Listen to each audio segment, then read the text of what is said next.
here at Navy Marine Corps Memorial Stadium, where right behind us, Wake Forest and Temple are warming up on the field before participating in the Military Bowl this afternoon. What's next for Coach Collins? Off-season workouts and the eventual cherry and white game coming up in April. On Sunday night, the gymnastics team arrived back at Temple right here at Pearson McGonigal.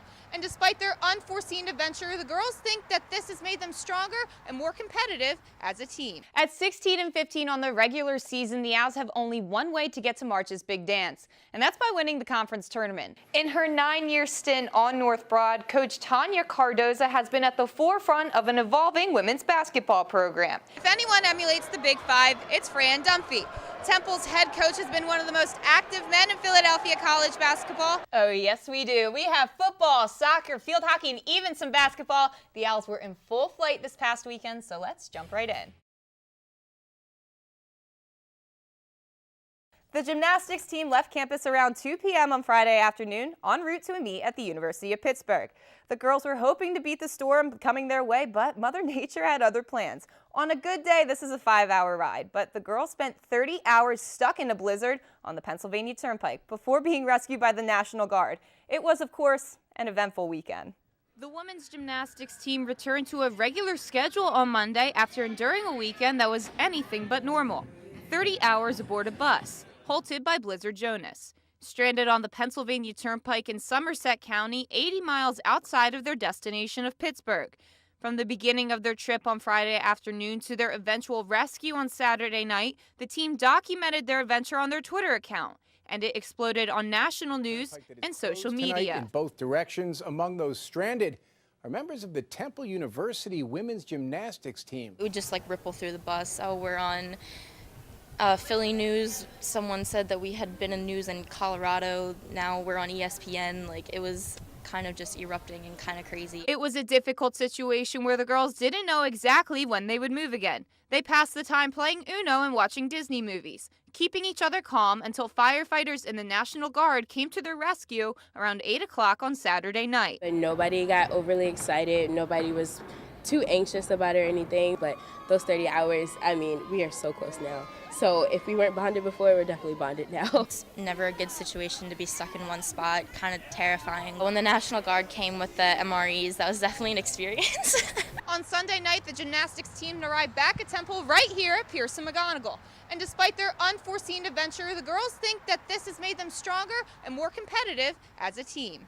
It helps with the team morale when you're together and you're supporting each other, and that's what we need for competition, and that's what we need inside the gym as well, that they need to be supporting each other at all times. It was a weekend to remember for the women's gymnastics team, but certainly not one they want to relive.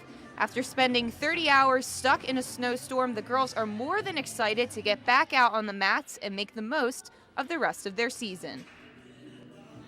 Now, the ladies are viewing this past weekend as an unforeseen opportunity to rest, and they're more motivated than ever to do well in their upcoming meet this weekend at Westchester University. And the GPS says it should take an hour to get there, but that's weather permitting.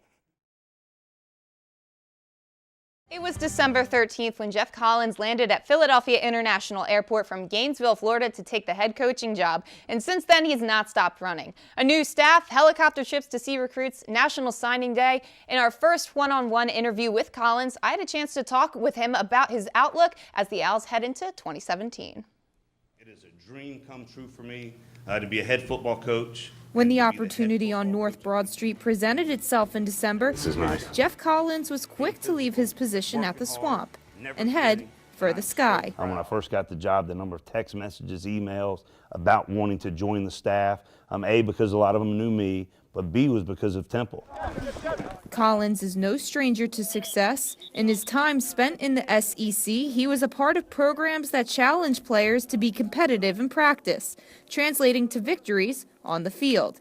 His two Florida defenses ranked 10th and 11th in scoring defense, helping fuel back-to-back SEC East Division titles, a recipe no different than his plans for Temple. I mean, this is a top 20 championship program, and just making sure that people realize that Temple is the real deal. We're here to stay, and we're not just a 2-year wonder. This is a program that is fighting to be nationally recognized, and it's going to happen.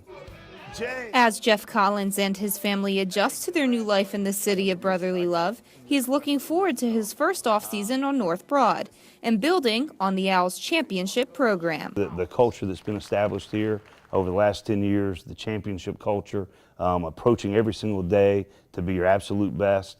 There's a standard that's been set here, and we're going to elevate that standard, whether it be on the football field, in the classroom, socially, spiritually. We're going to take our standard to the next level every single day. As recruiting comes to an end, the Owls will continue their off-season workouts before the annual Cherry and White game in April. Temple will officially open their 2017 campaign on the road against Notre Dame on Saturday, September 2nd. You can catch my full sit-down with Coach Collins on owlsportsupdate.com.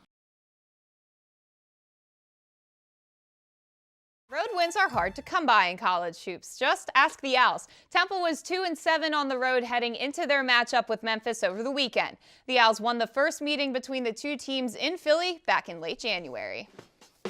Temple had trouble stopping the Tigers' charge out of the gate. First up, Memphis's Jeremiah Martin maneuvers a sweet spin around Quentin Rose to sink the layup, but the Owls don't let this one slip away. They pulled out the young gun. Shiz Alston sinks this bucket from beyond the arc, and then he does it again. Happy Valentine's Day. Rose comes up big. He shuffles this pass through traffic, and Moore picks it up, takes it in for the slam. He's able to capitalize and put the Owls up late in the second half.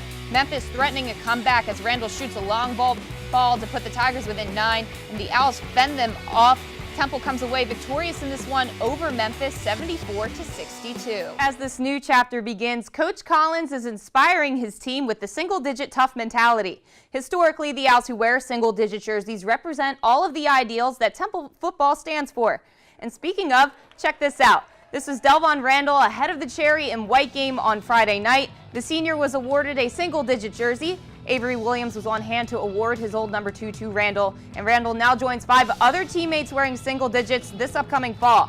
Along with Delvon, Owls who already rep the single digits include wide receivers Ventel Bryant and Keith Kirkwood, defensive back Sean Chandler, fullback Nick Sharga, and defensive lineman Jacob Martin. With training camp just around the corner, it will be an exciting fall for the Owls.